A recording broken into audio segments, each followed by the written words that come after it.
I was like, Tyler, I know the type of person you are. He really likes class, clean, local, whatever. So we stripped the menu to one piece of paper. It's like an embossed paper, nice cardstock, whatever. Yep. It changed daily. It was printed daily, Subtleties like this that drive a restaurant forward, right? Like, you don't think of this as a cook or as a chef. These aren't the things that you understand business-wise that will get butts in the seats or, like, drive you forward. But something as simple as that, like, Tyler, it's stuck in my head. Like, that menu that you, like, trifold or whatever, that you open it up, think about it. It goes back to what I was telling you earlier about atmosphere and not just the food and the service, but the experience that you have. Here I am, we sit down and say I'm at an intimate dinner with a girlfriend, or say I'm at a special occasion with the family, and you just rip open this big menu. I'm no longer looking at you, right? It's a fucking newspaper. It's a disruption, right? It's a disruption. So here we go to this small piece, right? It's printed every day. We change the menu every day. It's 15 items.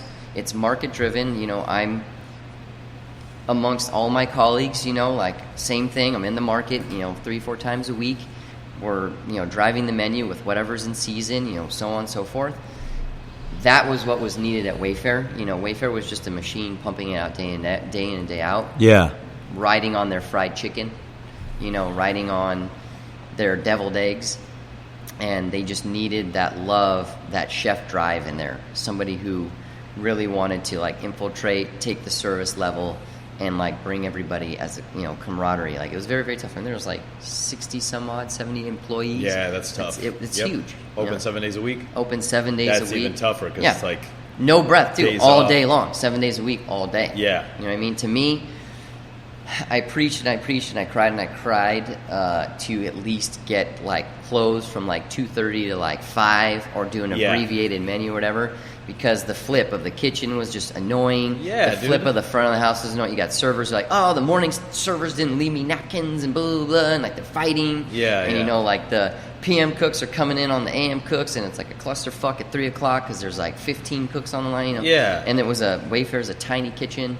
I also pleaded, and finally, after a year, we did about a $70,000, $80,000 kitchen revamp there, where that also helped drive the ship. So we were doing about 200 covers a night, about $1.50, $1.80 for lunch, and just redoing the kitchen, flat pass where we could plate and everybody can get on the plate, because originally it was like those up and overs, like they would plate, put it here, I'd bring it down, garnish it, and then it goes kind of thing, Yeah.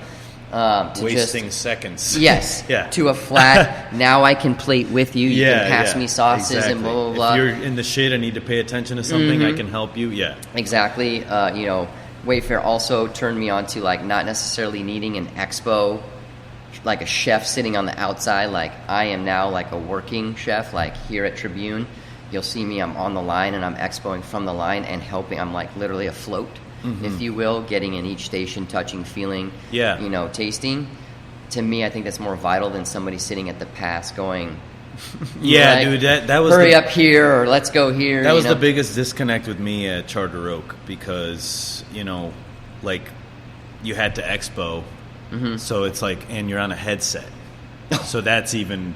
Like, I'm used to kitchens where you can hear the chef. You know what I mean? And, like, I thought about, I'm like, man, what if we just put a loudspeaker, like I talk through the Sonos or something? You know what I mean? Because first of all, the fucking headset's annoying, and, like, they never worked. That was the thing. So I was like, God damn it. Yeah. And these are like $250 Motorola fucking things that should work. You know what I mean? And, like, they never did. So, and not knocking Charter Oak. I mean, they were doing the best that they could with how the business that we were doing for how big the space was.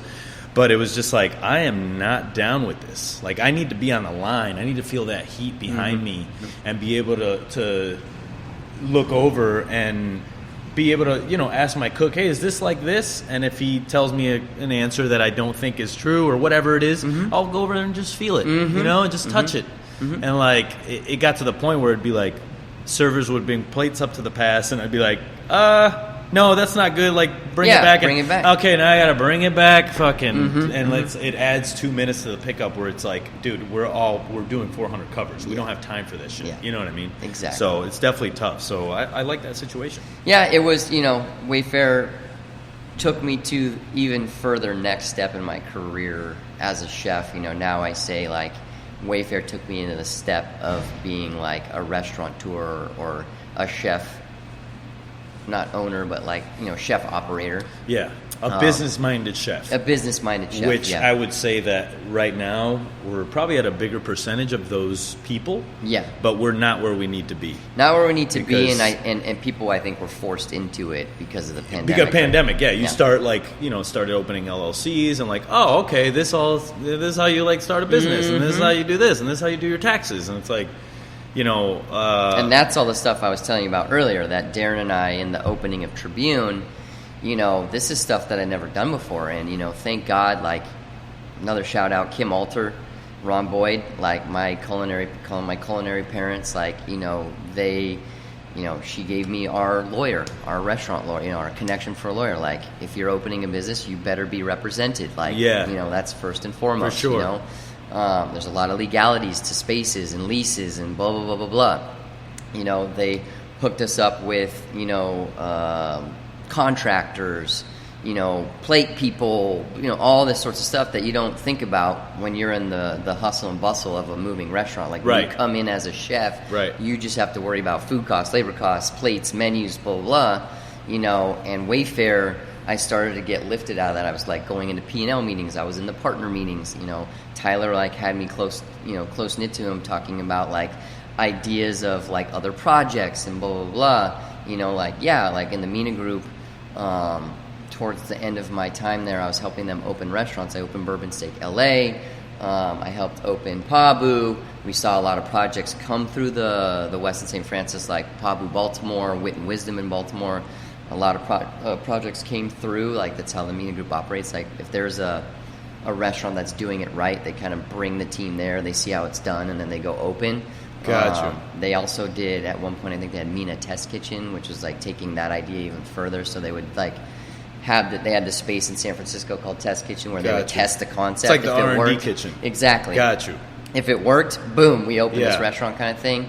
That's why I say like the Mina Group. I mean, incredibly strategic and smart. From what you're telling me, it's a testament to the restaurant group when you go to, say, Angler LA, Angler SF, and it's like the same, and you're like, how the fuck did you do this? You know what I mean? And not one restaurant is better than the other. Like, that is a big testament to the restaurant group. Huge. And the fact that good people want to work there, like, because good people is what makes good business. 100%. And that's what I'm learning now is like, it's never. I mean, I've known for the past 5, 6 years, 7 years of my life that like it's not about the chef, it's about your team. 100%. Yes. And you can only produce so much, and you can only do so much, but it's really the people that's supporting you. It's it's the cast behind the scene. Another saying out there that stuck with me in my career. I did do a stint at Gary Danko for about a year. I worked at Gary Danko in 2007. Yeah. Personal issue. Why Michel, I consider a father, was dating a girl for about 4 or 5 years. We had a pretty bad breakup, and I was like, I can't be in DC. Like, there's just too much memories and things going on. Yeah. And I talked to Michel about it, and first he's like, okay, take a breath. I'm going to send you to New York, and you can work in New York for a little bit. I staged at Danielle. I staged at what was called Crew. Shea Galante, who was the CDC at Danielle, opened his own joint. I staged at 11 Madison before Daniel Hum got in there. Okay. And I staged. What was that like? Who was the chef there at 11 Madison? I don't remember, but I'll tell you this, David. I had never seen in my life, downstairs in the base, like in the prep area, they had like 10 microwaves. And they were using microwaves for a lot. It was a nasty kitchen. Okay, got you, heard. It was This was all pre-11 Madison now. Yeah. It was very interesting. On the whole, like even Crew, which was a brand new restaurant, Danielle, which was a iconic space, and then I also staged at La Bernadette. Oh, dope. I personally, going through those 4 restaurants and staging with them, I actually staged at each one for about a week. I staged at Danielle for another week because I was actually very intrigued. Oh my God, Jean-Francois, CDC, who's, I'm sure he's still there or whatever. Fucking badass, and LaRue, that guy, LaRue was there as well. And I was just very enamored about it. But I couldn't stay in New York because like at each kitchen I staged in, the cooks were just fucking zombies.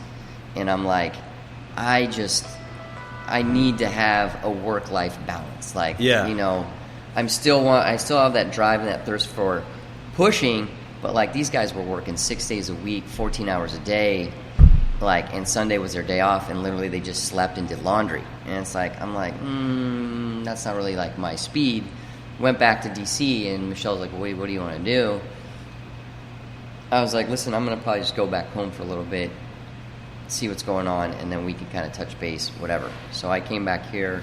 I landed a job at Gary Danko and worked at Gary Danko for about a year and a half. But the whole point of that whole story is Gary had this philosophy of like, happy team, happy cooks, happy servers make happy customers, right? Yes. The food can only be as good as your, you know, demeanor, your attitude, your everything, right?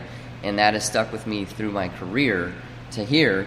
You know, like every restaurant that I've been in as a chef or as the executive chef, whatever, you have to create that culture. Yes. You know, you have to create a happy team, a cohesive team, people who want to be there.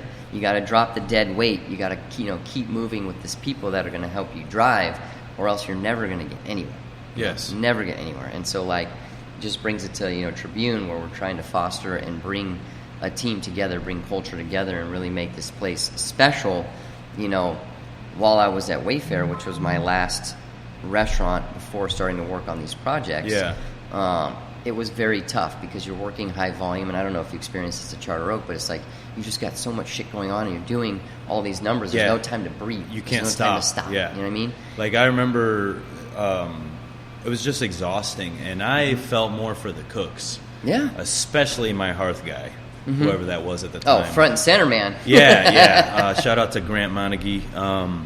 But he was like, he was just a different breed, that cook. Like, he could just take 10 hours in front of a big ass fire. You know what I mean? Yeah. Like, you need that person, because if you don't, like people think like, oh yeah, open fire wood cooking, fun. like it's fun, it's great, and like, yeah, it is, but it's fucking exhausting. In your face. Yeah, 10 and it's hours. 800 degrees, and your fucking belt is burning your stomach. You know what I mean? Like, I don't think people realize.